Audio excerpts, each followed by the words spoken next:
switch the no.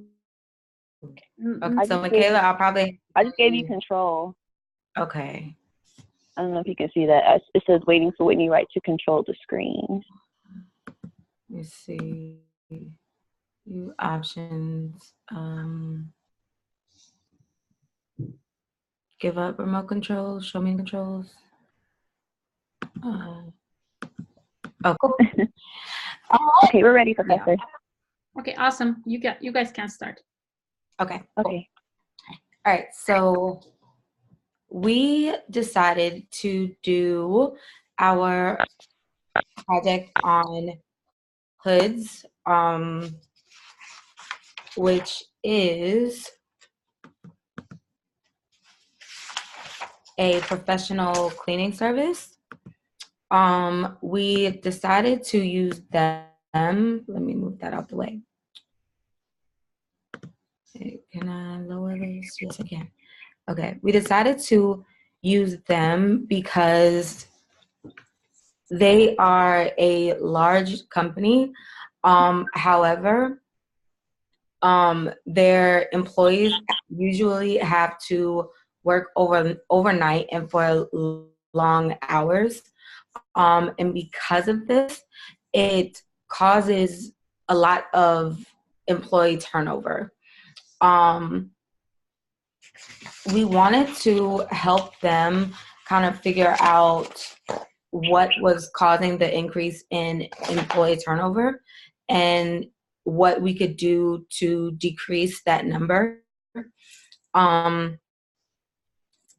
They, as a company, they are a very good company. They work with schools, prisons, casinos, professionally cleaning to avoid fire hazards. It's just that their employee turnover has been increasing. So we wanted to help them with that. So that leads to our motivation. We wanted to find a way to encourage their employees to keep working, and also to try to figure out why,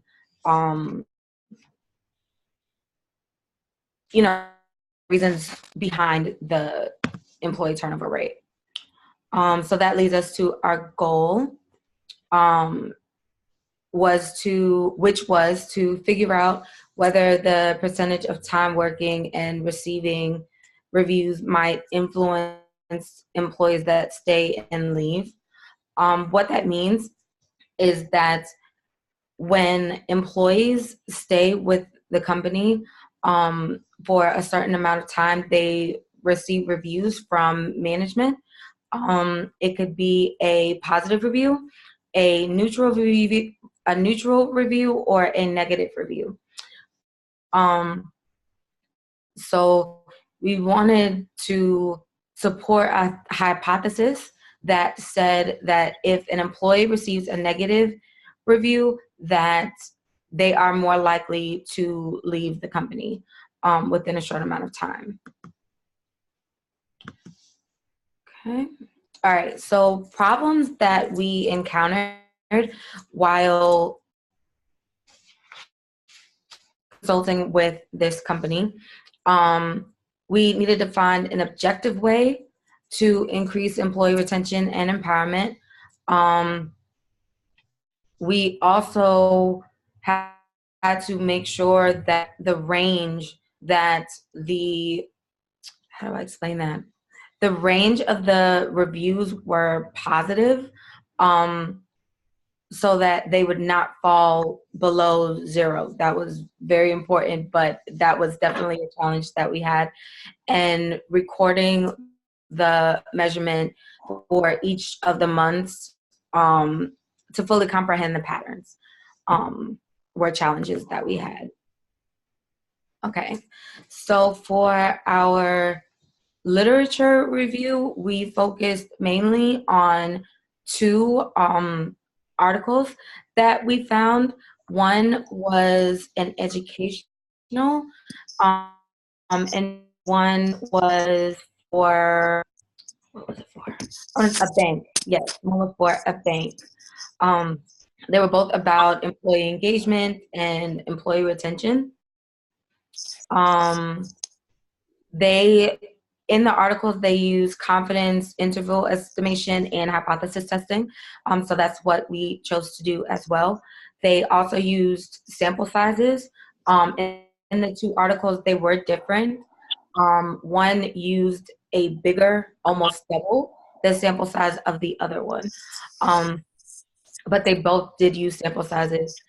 And both of the articles proved that there was a significant correlation between employee empowerment and retention. Both articles also did give suggestions on ways to increase employment retention. Okay. So, what was our approach? Oh, yes. So our approach was basically to use the same methods that were found in our literature review, which was the 95% confidence interval estimation, and then also to use the hypothesis testing, more specifically the null hypothesis testing. And that was also found in chapters 8 and 9 of our book, of the business analytics book, our textbook. And so the next step that we used was basically to formulate data based on a 3-month period.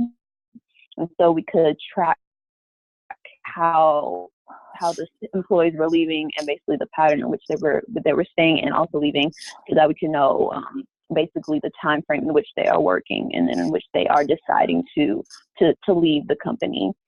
And then the last step, of course, to be applied the data to support that negative reviews do affect employee retention, and to use that to the Hood's advantage so they can apply it to their real life scenarios.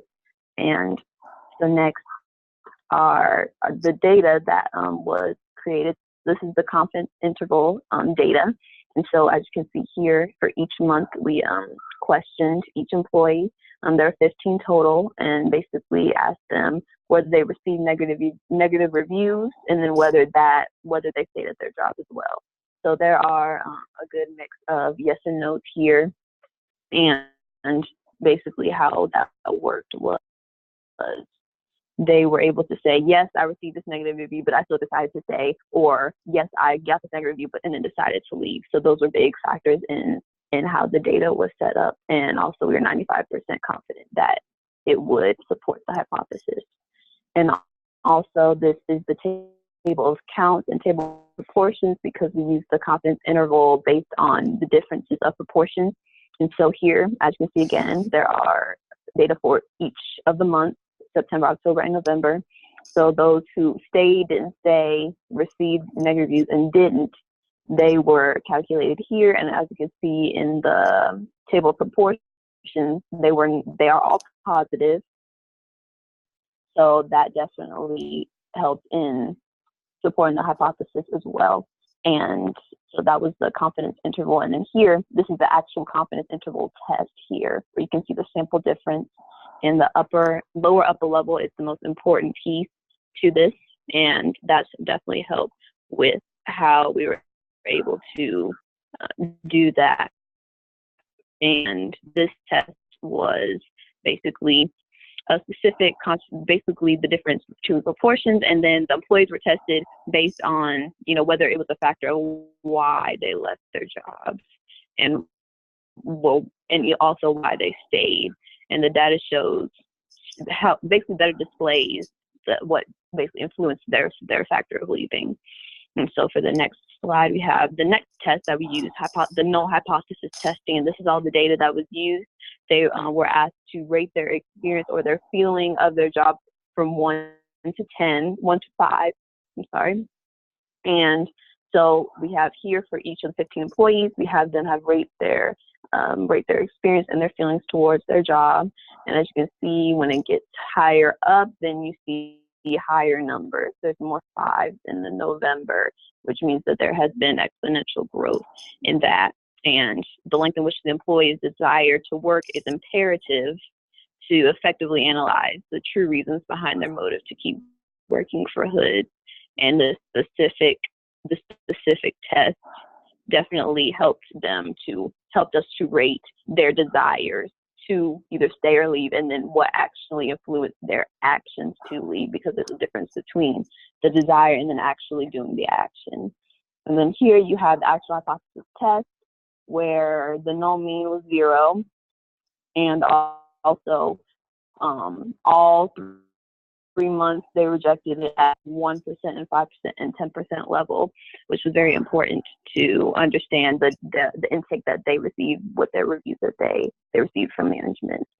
And also the implementation. So of course we use confidence interval, which is 95%. And then in the 3-month period, we evaluate using a yes or no system, which is very imperative in the confidence interval of the difference of proportions. And the employees, they were asked, whether they received negative reviews, and then if that basically influenced them to stay or leave. And after that, the t-test was used to measure that data. And the rejection levels, of course, again, were 1%, 5%, and 10%. And there was also, it basically distinguished the number of employees that either left or stayed. And 15 employees were in the sample size again. And with the null test, 3 differences analyzed were those 3 months. So that's the difference between each of the data, is those 3-month periods, because things had changed over those periods, and the rejection levels were formulated where the proper formula was entered to attain the correct sample mean and t-value, test statistic, and degrees of freedom. So here, and then our result is 3.3% of employees with negative reviews remain employed, and of course, with our data, 46.7% of employees did not receive the negative reviews. And then the data does conclude that the employees that have not received negative reviews do remain employees longer, and they stay within that 3-month period. They stay for the whole 3 months, rather than just 1 month or 2 months. And the data also concludes that Hood maintains a higher retention rate due to their progress over time. And that's what really is important. And the confidence interval formulas that were performed, it does show that the extension of the upper and lower levels are positive, which does contribute to why, in fact, our hypothesis is true. And so with our conclusion, the Hoods company, it's definitely a big company where they need to understand why their employees were leaving so shortly after being hired and what the primary cause of that was. And so aim was to understand, their increasing employee turnover. And of course, with the methods that we did use, the confidence interval estimations and null hypothesis testing did formulate accurate predictions due to the data that was created because of the reviews taken by the employees. And so these methods were basically able to capture this population parameters and was able to be very evident that the project is a very good service to them and will help them gain valuable insight that they can use later on down the road. And that is the end of our project. This is great. I have a question. In our presentation. Can you guys hear me? Yes. Yes, ma'am. So how do you see these results being used kind of in execution? I think your finding makes sense. Your findings makes total sense. But how do you see these results being used in the execution? Like, how can people take actions out of this? Well, now as they can take actions, because they were definitely clueless when we went to this company. They were clueless on why these employees were leaving so early, and now in the actual real scenarios, they can say, okay, so this is what we need to do different, so they can, give less of the negative reviews and more of constructive reviews, because that's what has been given, more negative reviews, just saying, oh, you're not doing this right, you're not doing this right. But I mean, it's not about what you say, and it's about how you say it, and that's how they can just give every review can be positive, but just constructive. And that's what the employees, and management really learned, was that receiving negative reviews does take a toll on their employees. So they need to give more constructive reviews rather than negative. And then, so basically constructive can be positive, and that's what they can, take and apply to now their employees that are currently working with them. Right.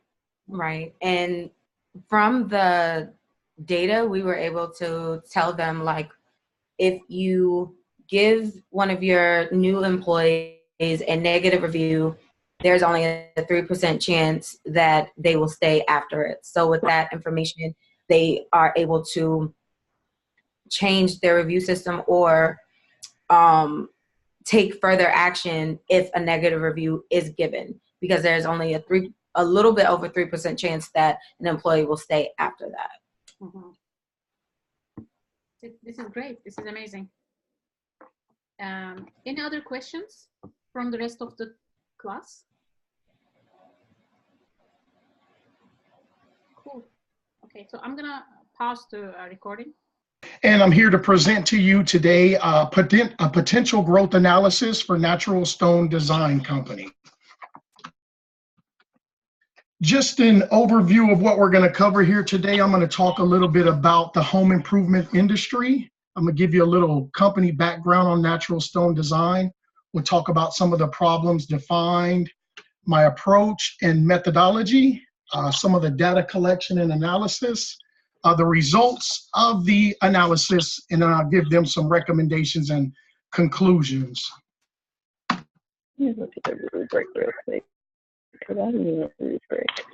All right. The home improvement industry is growing at a rapid pace, when there's great potential for companies to grow if they have the best strategies in place.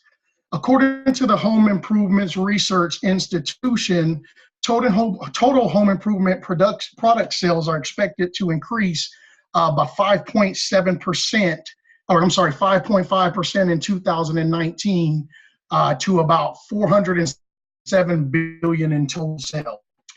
The home improvement industry actually grew a little bit more this year than anticipated, with sales over $367 billion, which were predicted at, I think, about $330 billion.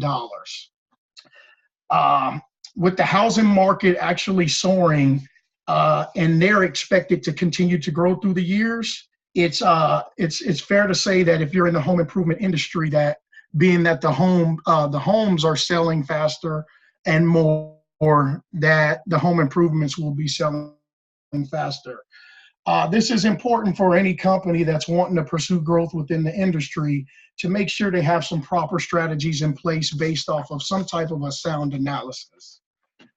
Natural Stone Design is a home improvements company that specializes mainly in granite, quartz, and marble, and other natural stones.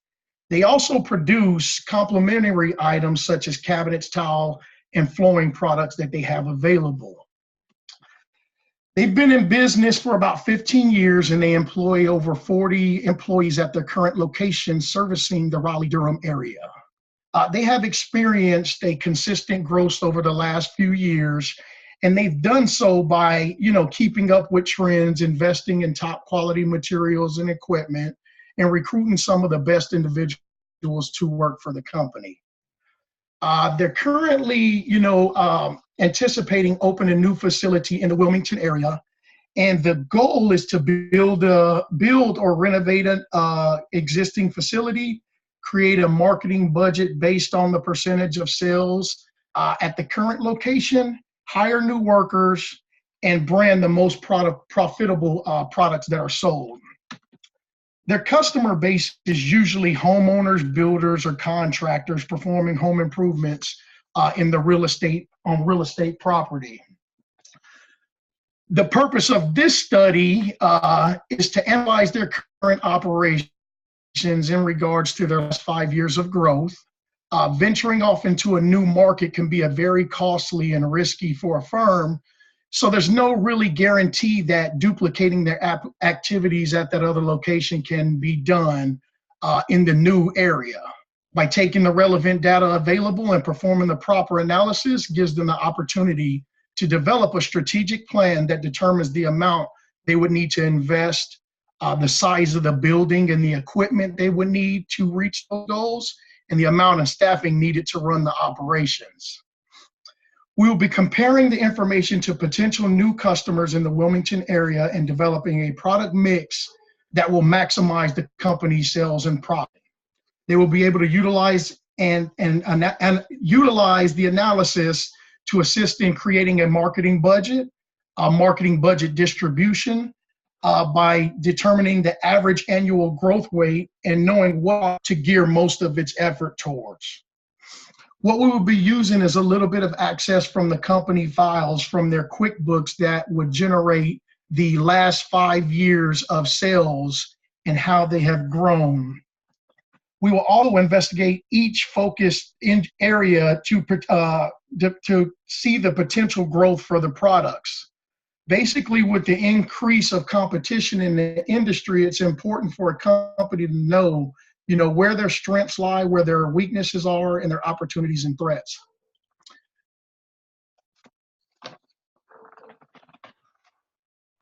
Some of my literature review comes from it's called IBIS World. They provide detailed research they provide detailed research, business information, and market research for thousands of industries across the world. They have a committed team of dedicated experts, that interpret economic, demographic, and market data while adding analytical insight, and helps organizations of all make better business decisions. According to IBIS World, the cabinet industry has grown by 2.6% last year. The tile industry has grown by 2.6% last year, and the countertop industry has grown by 2.8% last year. And this is relevant data that's going to, come out as we get into the analysis of the data that we're going to present. And so this just kind of backs up where the information was provided from. Other information came from World Population Review. Their goal is to make population data readily available for analyzing purposes, and other information was extract from Data USA.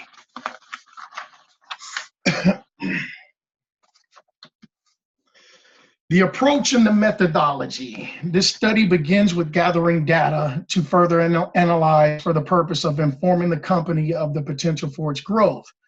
Again, some of the data was collected from the company files in QuickBook reports, Data USA, IBIS, and what we will be doing is forecasting 2019 sales based off of the last 5 years of data produced from QuickBooks. We will also look at their potential customers by analyzing the population in the Wilmington area and determining the potential customers of that population. From there, we will get to a profit maximization by taking some of the products that they have and finding out which ones will be the most profitable.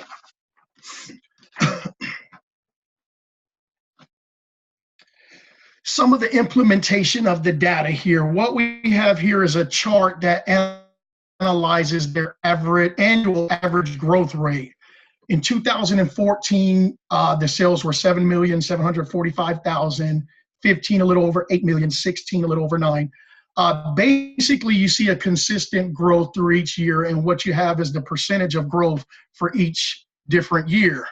With those 5 years, we came up with the average annual growth rate of 9.48%. What that means is for 2019, you can predict that the sales would possibly be 9.48% higher than the 11,250,000.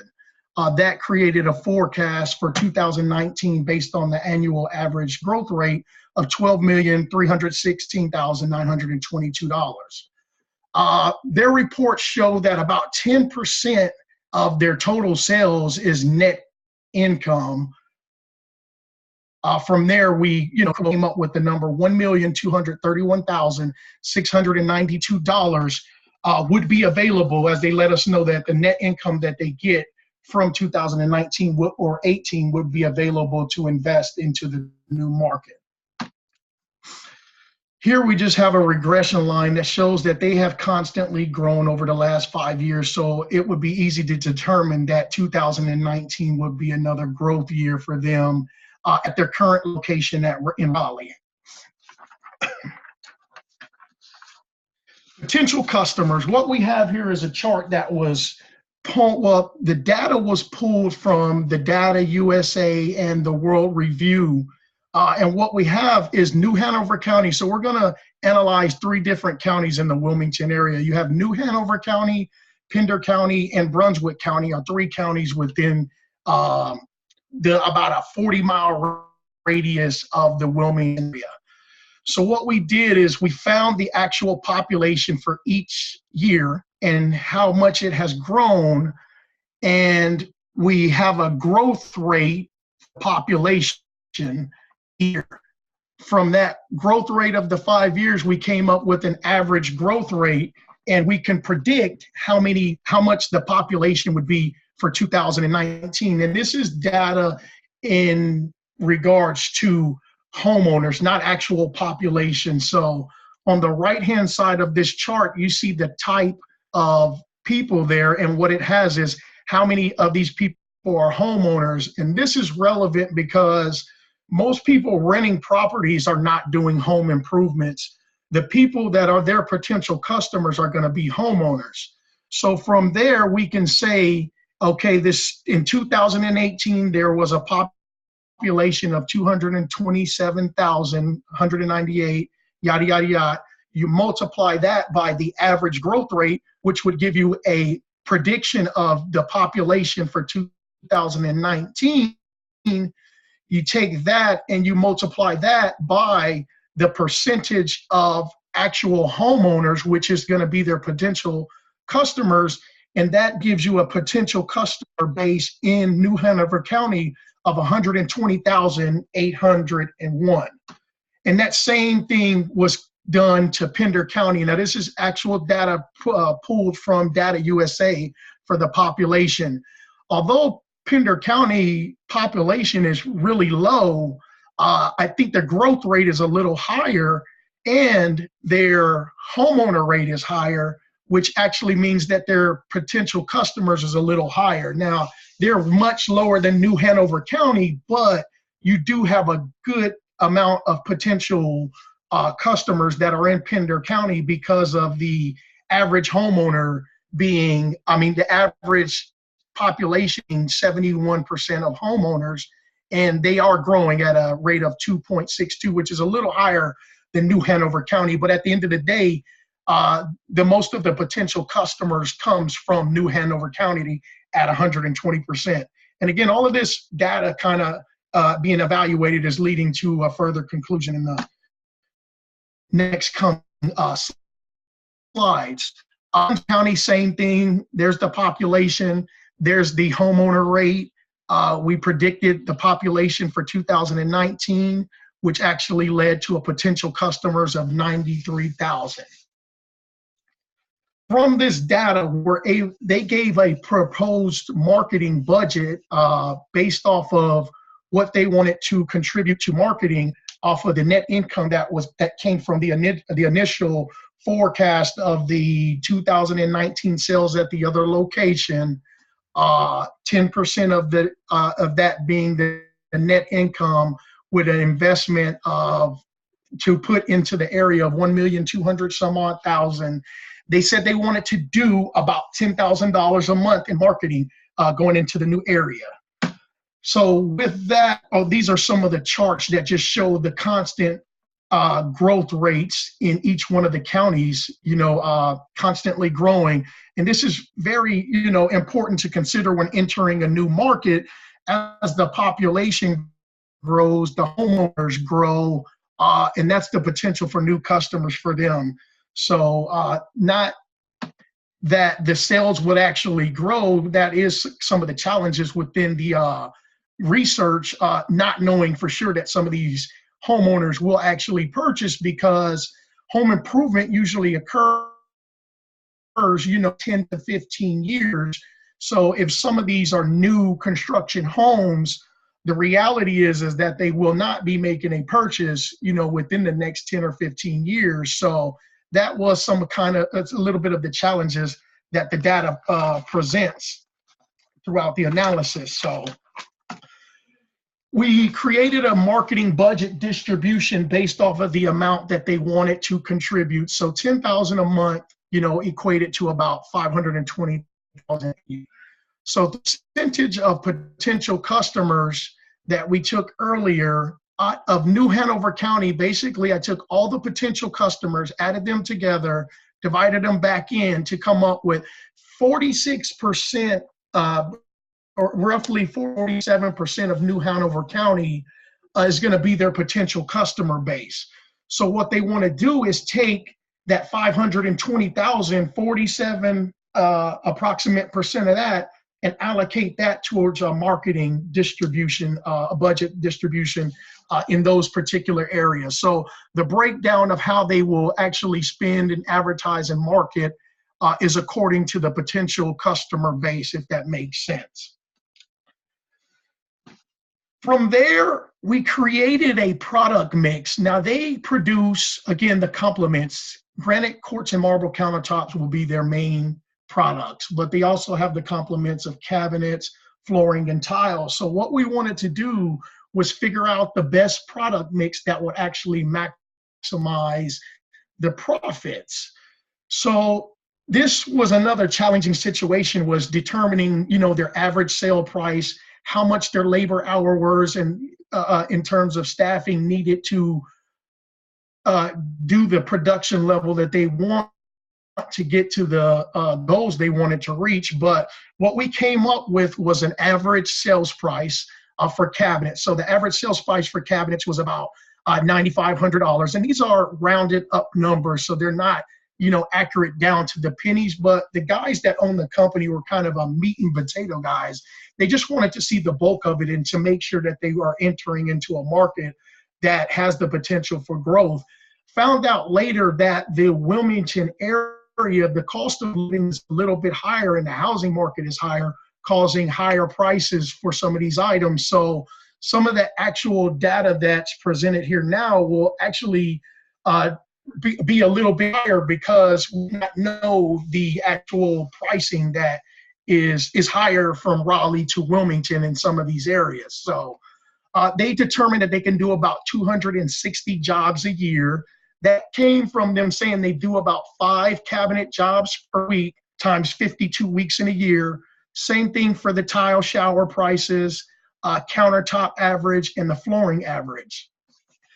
They said to do all of this, it would take about 15 two-man crews with an average wage for flooring being, they pay their flooring guys about $18.50 an hour. There was another challenge to the situation because they actually subcontract some of these jobs out, and there really wasn't an hourly rate to be determined. But what we did is we took some of their subcontractor pay and divided it by the amount of hours they consider it takes to do a job, and came up with these figures. For tile, it was $21, $25 per hour, quartz $22, and cabinets about $24.75. The average hour needed for each job is displayed down there. Basically, it would take a 2-man crew, 8 hours each day, 5 days a week, accounted to about 80 hours. And up here you see the available hours were, and all of this is going to be relevant when we get ready to look at the optimization for profit maximization. So there's 30 men, 8 hours a day, 5 days a week, 52 weeks a year. Total availability of hours is about 62,400 yearly, and that's going to be for all products to be produced, and all of the amounts there. So what you see here is some variables, some constraints, and things like that that are going to be relevant when you get ready to do an optimization for product maximization. Here's the material cost. This one wasn't as bad, as they already had this information readily available. A cabinet job averages about 150 linear feet, and they calculate about $39 linear feet, which was about $5,850. Now this is cost for how much each average cabinet job costs. Same thing for tile, 200 square feet at $15.50 a square foot for materials. And this includes not just tile, but they have some other things that you have to buy when you do tile. You have borders, you have setting material, you have grout, you have tooling and things like that that the guys use. Flooring was about 2,000 square feet, was about 370, so the average job. So you may have a flooring job that's only 500 square feet, but they do work in some of these $1 million homes, especially out of the Raleigh area. So some of these numbers are really big, even though some of the houses they are in are much smaller. Granite, quartz, and marble average job. And from there, we started to create formulas to get ready to do a product mix. And Unit A, we determined the actual margin, basically taking the average sales price of cabinets and deducting the labor and the material cost to get a margin cost a profit of how much it would be for cabinets, tile, flooring, and countertops. And I hope all of this makes sense and I'm not losing anybody. I know I talk kind of fast, so please excuse me if I'm moving a little too fast here. And then we created the formula here. Basically to maximize profit, these are the figures that we had to put into an Excel spreadsheet. I used Solver to do it. It was just the easiest thing. I could have put it into a SAS program, but I just like the way the data is presented through Excel. And then we go to the profit maximization product mix. So hourly labor costs, we got that by, some of these were subcontractors, some of them are hourly guys that they pay. We basically just took all those numbers and kind of divided them together and came up with these figures. Inputs for each job, there's the labor hours. This is how long it takes. I forget how much it was. I think it was like 2 guys. It was on previous slides. Same thing for tile. So these are the average labor hours. I think they told me it would take a 2-man crew like 2 days for a cabinet job, like 3-man crew for 3 days. And again, they're back on some of the previous slides. The cost of goods sold would be the materials that they have to spend for each one of those jobs. And there's the selling price. Those are the unit margins that are gonna actually be, these all have formulas in there. The number to produce is the number that we were optimizing and trying to come up with to find the best product mix. And this is the maximum amount of sales that they can do based off of what they're saying. They say they can do 5 cabinet jobs a week. That would be a 260 annually, 156 on the tile.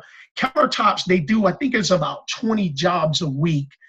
So that is, again, that's their main focus is granite, quartz, and marble. So the constraint was, they can't go above that. And the actual profit maximized at $5,241,000. And this is gross, this is not net. This doesn't consider overhead and other figures that I just did not have. And I know that they said it's about 10%. So I think I don't know this number comes from here, but they just wanted to basically see. And it also points out, again, it deems just like their other location, they are strongest in the countertops, and most of the profit comes from the countertops. As you can see, the $3,586,000, that's their main focus. These other items are just complementary items to the countertops. But what they wanted to see is which one of these they wanted to do more of, especially in terms of marketing, what they will put on their website, which one of these products is most profitable that they want to increase branding and marketing efforts towards. So what we concluded is that the cabinet area is the best of the 3 complementary items, producing based off of their constraints in terms of labor that that's higher than everybody else. And we see that tile is the weak area, being only 400. And if there's anything that they don't want to produce, it would be tile, because obviously it is the weakest link out of each one of the products that they produce.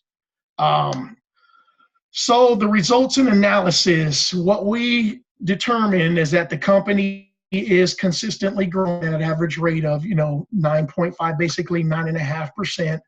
The forecasted sales created that net income, which is relevant to how much they would put into their marketing efforts.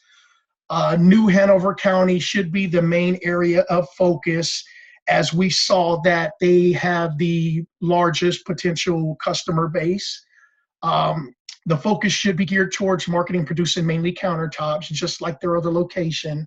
As we looked at the potential profits being, looks like at least over 50% of the potential income.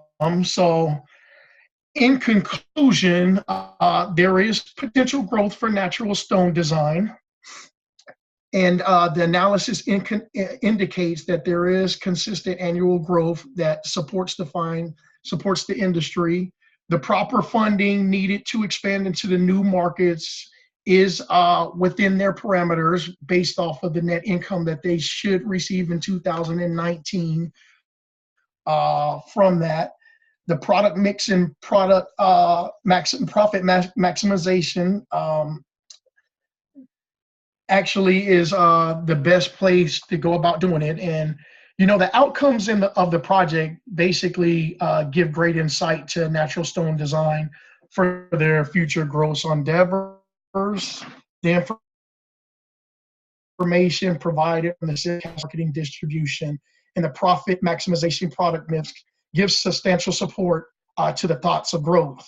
The data they contributed, and and the efforts they took to sit down with me, and the time they took to evaluate all of this data with me and to help me get these spreadsheets together, shows that they're ready to take action into growth. And the information they provided, kind of helped me to utilize actual company documents to, increase and expand my knowledge.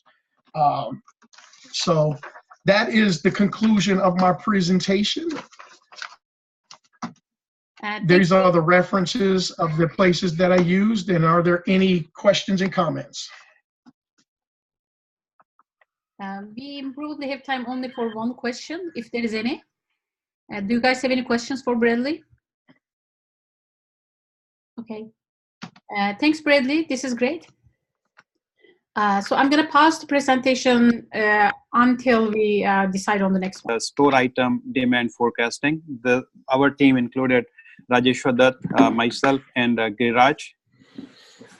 The outline of today's presentation is going to be that I'll be talking about some introduction of this project with going through the motivation and goal. I will have some overview of what time series analysis means to us, and we will review the data collection and analysis, followed by the approach, how we have done this forecasting using the ARC tool with the newly developed model from Facebook called Profit. So this is pretty interesting project, and we'll try to go through this with this team here, and happy to answer some questions that you might have.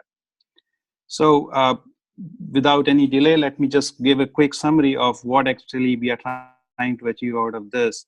So the sales forecasting, as we all understand, is very, very important, and we all being into the retail and consumer good industry is very, very important especially from the inventory management perspective. So we need, as an inventory practitioner, we all need to understand that how our forecast is going to be in the future state, so that we can better manage our inventory, we can better manage the cost that we are putting into the business. So the purpose of this project is that based on the sales history that we have for those 10 stores for 50 items across the 5 years of data, we are trying to project the forecast in the for the 3 months period.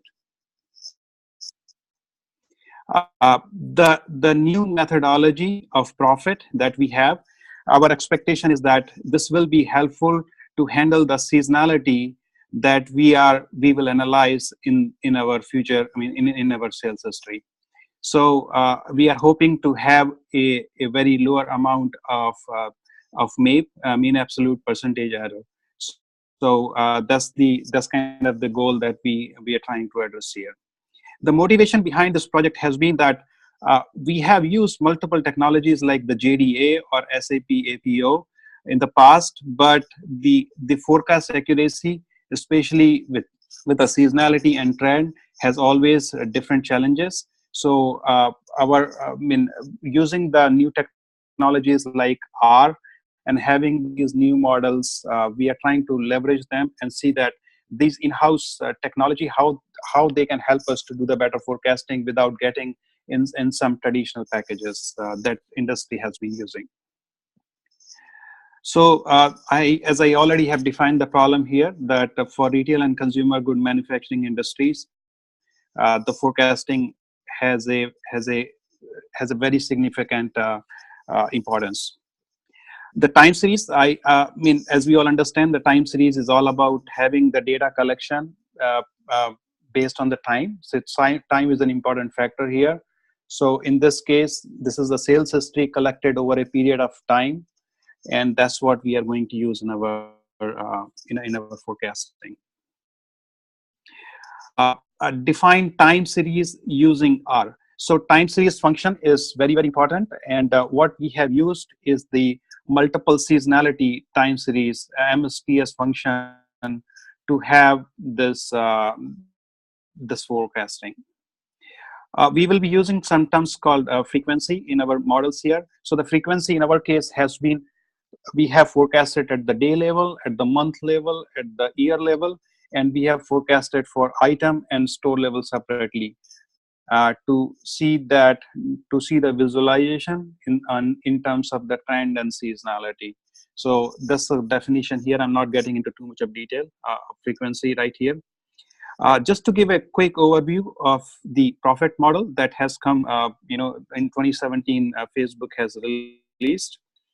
So this model is easy to understand, does not require any prior knowledge, but however, we need to understand that there is some, we need to know the knowledge of the R, and if we are using some other technology, that how to call, like Python, like how to call those modules. The other biggest advantage of this model is that we can have the impact of holidays. Like in our model, we have used the NFL playoff schedule or the Christmas schedule, how we can integrate those holiday calendar and get the better output. So I think these are the two. Yeah, just to add what Puneet, you're saying, like basically Profit, it handles the seasonality in way ways other models are, Yep. The approach and methodology here. So we have used the standard data analytics, like the 10-prong approach here. We define the problem. Our hypothesis has been that the forecast at the aggregated level is better than the individual item level forecast, because the forecast at the higher level is always smoothened out than having the at the item store level. The benchmark has been that we have, the forecast that was arrived here, we try to compare against the best practices and the market, so that we can have that benchmarking done. We have used the time series profit model. The language we have used is the R Studio. The data gathering, so we did some internet research and we pulled this item store data. As I said, that we have used the 10 store data for 50 different items, and it was a daily data. So as a part of the data visualization, we ran this data through the R Studio, and we did analysis that you guys will see in a short while. We ran the model, we did the modeling for a single item store, and then we reviewed the MAP for that, as MAP in this case, and then we ran the model for the entire data set we had. Some key challenges, that the data quality and availability. So we do not know that how good this data is, because this is kind of the hypothetical data that we have. As I said earlier, we have used the internet as the source for this.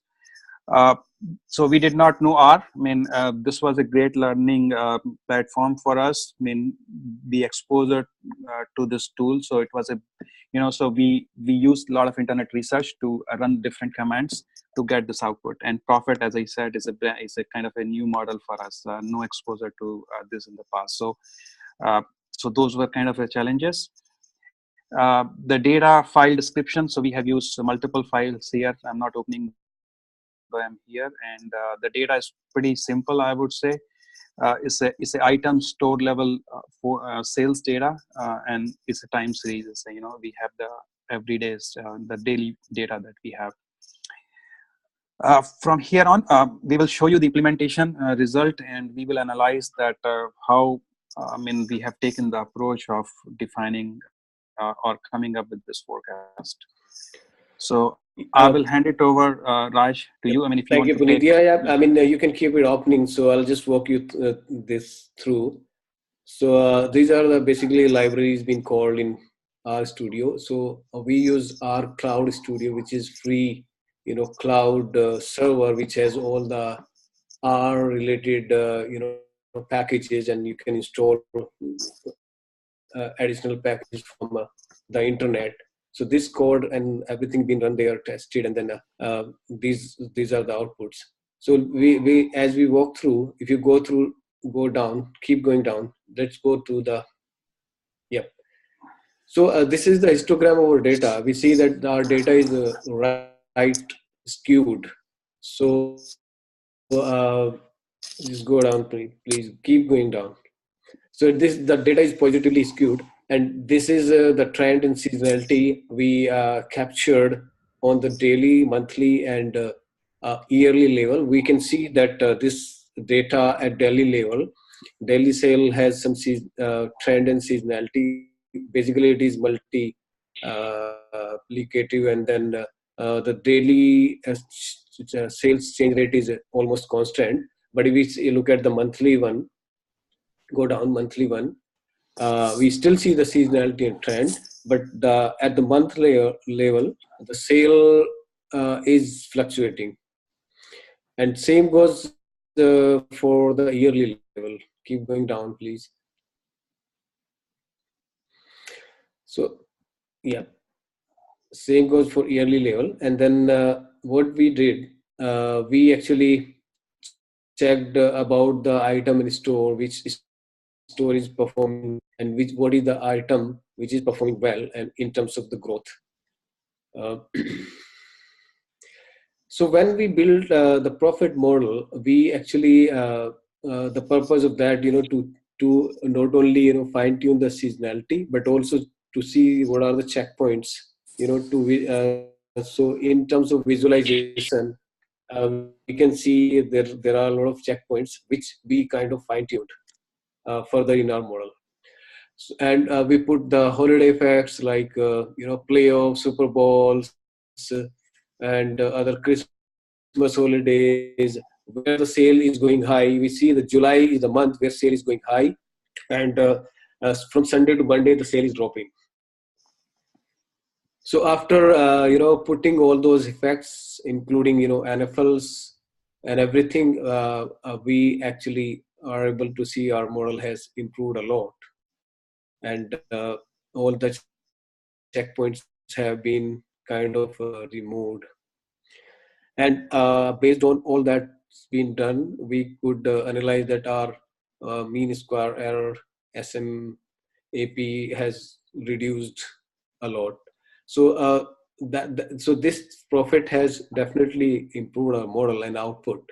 And based on this, we could split the data for see actual data for one store level as a sample we are showing here, and then we perform this to entire data set. So this is how it's been derived. If there's any question on this, otherwise I'll hand over to Giriraj to talk about more on this. So, Giriraj? thanks, Rajesh. So, the biggest outcome of this project was to leverage what we call the Facebook release model, Profit. What what we see here is a great a modeling technique, which basically not only uses the holiday period very well to smoothen out the data, gives us the forecast, which is more of smoothen, right? You would see there's a lot of spikes which we try to smoothen it out. It gives us the forecast which we predict would be more accurate. We can definitely optimize this further, bring on some additional layer of neural networks, and try to get to the more accurate level. But in real terms, I think what we received here, what we saw here, was a great output, which we believe that retailers can, when we implement this, for any retailer, we would be at a greater accuracy. Definitely, it can be refined further. There can be some more seasonality. There can be some more events like social media, some holiday seasons, additional events which can be layered upon it to get to the more accurate level. But I think our approach was in the right direction to get to use the profit model. And then this is a great project to work on. And I believe our team did a great job of bringing the new tool and technology, and we have a running model which we can further refine it. So I'll open up for any question if anybody has. Okay, maybe we have time for one question. Is there any question for Puneet, Giraj, and Rajeshwar?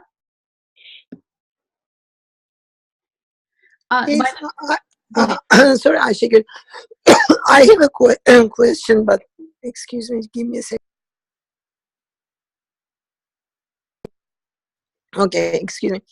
So my question is, if I give you a seasonal data similar to yours, can you plug in and demonstrate how your tool performs? How long will it take? Yes, Rajesh, do you want to bring up your R Studio right there, so we can just give a quick snap of sure, how we have done it? Yeah, please take the control. Burju, there are also like demos and blog posts about what to do, kind of step by step for the tech. Okay. That can be also useful. Actually, this is like a I think this became very popular during the last year. But yeah, there are like step by step. Yeah, I was just wondering how easy to use. I'll just show it. If you don't have time, I can talk to them later. I'll just quickly just show how it looks like. It's very basically. I mean, this is all about the programming language. But we have used, there are a lot of people have done research for different small models. For example, some people worked on Prophet, and then they derived that this is how you should work on the model, and this is the function-based suits, right? So we took help from them, definitely, because the coding is not our primary expertise. But we now know how this tool can be used and then how that performs. So this is the code actually, and the good thing about R is you can go module by module. I mean, that is possible in SAS as well, but since it is free, of course, so we don't have any dependency, all those people who might not be having access to SAS, they can very well use this tool. And this is, I really like it because you can work on small projects or big projects. For example, for some of the problems, what we had in the our assignments, I tried to use SAS and then this also for a little bit forecasting. So this is nothing but basically a machine, running over internet, and then it has for example, like Python, it uses Jupyter or Anaconda. It has all libraries relevant. This is for front end GUI, so where you can do the coding. And if you want to do, for example, plot, you just run this, and you will see here all the plots on the right. You want to just run something and show that? So yeah, I don't. I have to run, so it may take some time because this is a small machine. But I'll just try to run something. Okay, so maybe let's try it, and Yeah. if we cannot finish in a minute, I want to kind of go ahead with the next presentation, given that we are out of time. So see, this is running, so it'll show some graph here. So do we have any other live presentations too? Yeah, we have one more. So by Curtis Okay. and Stephanie. Okay, sorry, I don't want to take their time. And then we can stop after that and post the other presentations online for other students to see. Okay, thank you, Yep. Rajesh. Thank you very much. You're welcome. Thank you. Thank you. You're welcome. Thanks, guys. This is great. Yeah, this is actually this is becoming more popular, like this package. So great job. Yeah, I mean, just in the closer comment, so we wanted to learn, on the practical ground also, not only from the consulting standpoint, how things works. We have to make our hands dirty. So this is just starting. So we're hoping that we're going to learn a lot moving forward in next 6 months. Great. Okay. Thank you. I'm going to stop. Yeah, thank you very much. Thank you. Curtis, Stephanie, are you guys ready? Yes, yes, we're ready. Okay, awesome. So so maybe you can start sharing your screen, and then when you are ready, I can yeah, when you feel free to kind of start when you are ready. Yep, we're ready.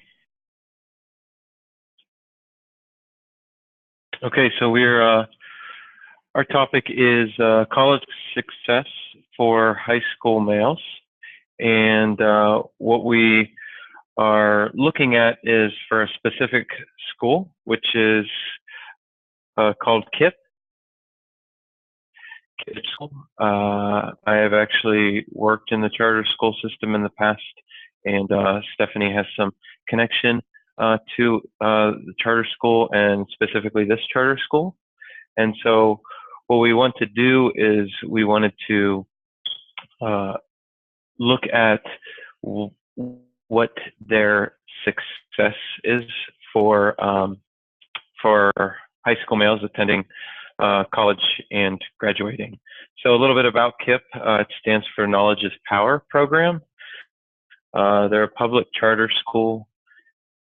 You can find them in different states, 20 states. They've got a little over 200 schools now.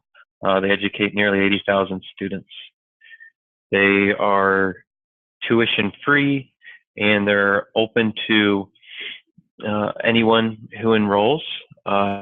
Typically, they are they consist of lower achieving and low economic students. So they're in different areas in which there's a need, because the public school systems aren't as great.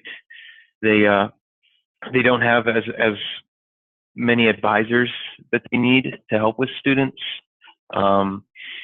especially with males, with their academics. And KIPP doesn't. They need to help with the connection between the high school degree once they're in high school, and then what is next for higher education for them attending college. So because KIPP is a charter school, they face different challenges.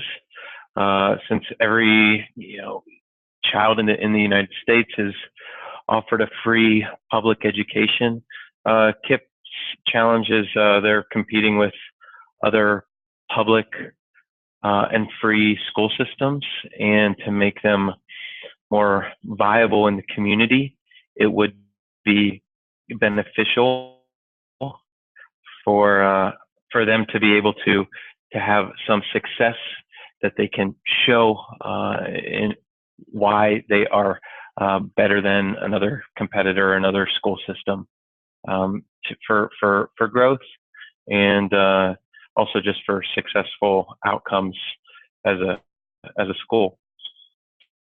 So continuing with the problem is that males' growth rate for college enrollment was from 1970 to 2016 was 36.6%, and for females, the college enrollment growth rate was 61.2%. Now, obviously, there's a disparity here, and actually every year since 2000, the college enrollment rates have been higher for females than for males. And so being able to really target males is important, and especially important for a school like KIPP, so that they can show what they're doing and how they're doing it, and how they can really meet some of this need that is there. So some of the reasons for why males have not had as high a growth rate. If you think of the workforce has changed over the last few decades. Typically, males in the earlier 20th century, they were in labor jobs. They didn't have to get more education outside of high school to get a good paying job, to support themselves, to be independent, or a family to be independent. And then there's just been a decline in the primary male role as the economic provider. There's been more females that have come into the workforce, and the females' gateway to the workforce was really through education and getting an advanced degree outside of high school. So there's been more and more research on this disparity of males and females enrolling and graduating colleges from college, and actually women graduates have outnumbered men nearly 2 to 1 here in the past few years.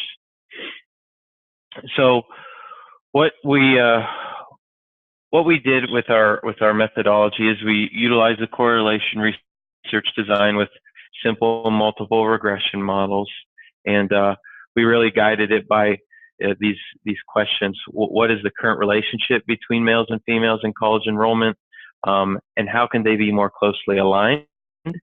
The males, what is their relationship with the college degrees conferred? How can they be more closely aligned? And what are some of the independent variables that can be proactively implemented to help the males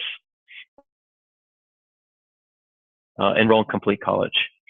So one thing that is being done is this implementation with high schoolers starting in their freshman year. They start talking about college with high school males. They go through a session every quarter. So there's 4 quarters in a school year. And they begin the conversation of what college is. So they do that through starting in their freshman year and sophomore year and junior year. And they specifically target important areas that are beneficial for whatever year they're in, whether it's freshman, sophomore, junior. And then when they become a senior, they do a more individualized, targeted approach to see where does the student want to go to college? Are they thinking about college? What obstacles are there? What other barriers there are? So really looking at whether this has been helpful, this type of intervention has been helpful, is important to know whether it's been successful for them or not. And so when we looked at the data after this intervention has been done, really what we see is we see the school graduation rates are closely aligned with the female and the males. And then we also see that the bachelor's degree graduation rates were closely aligned with the males and the females. And so when we plug this into our regression, here are results from our regression. With the females, the R-square was 0.9943 and the males was 0.9889. And so we started to really saw that there was this correlation with the intervention being provided. And it's really a key factor to help the males enroll in college and then ultimately graduate college so that they're not so far behind the females and losing ground there.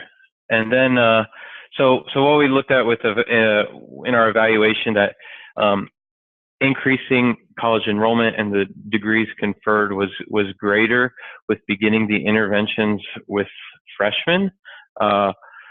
We did see that there was increase in overall enrollment in college and degrees if you started intervention throughout any year. However, the greatest increase was starting, younger when they were freshmen in high school. And so if KIPP can continue to improve this male college enrollment, it will really help their reputation and their viability in the future, and it'll be a really key area that they can market, especially given where they typically set up their schools in some of the more, again, lower economic and urban areas. So in conclusion, increasing the number of males enrolling in college and degrees is really most beneficial when the intervention happens when the students become freshmen. And if this focused and consistent approach is taken, it will have the greatest impact.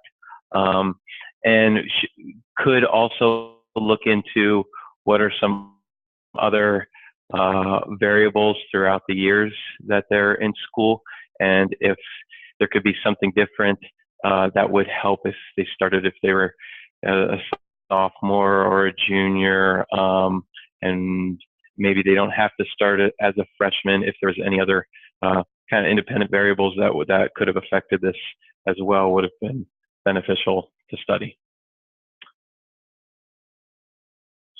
So that is the conclusion. Any questions?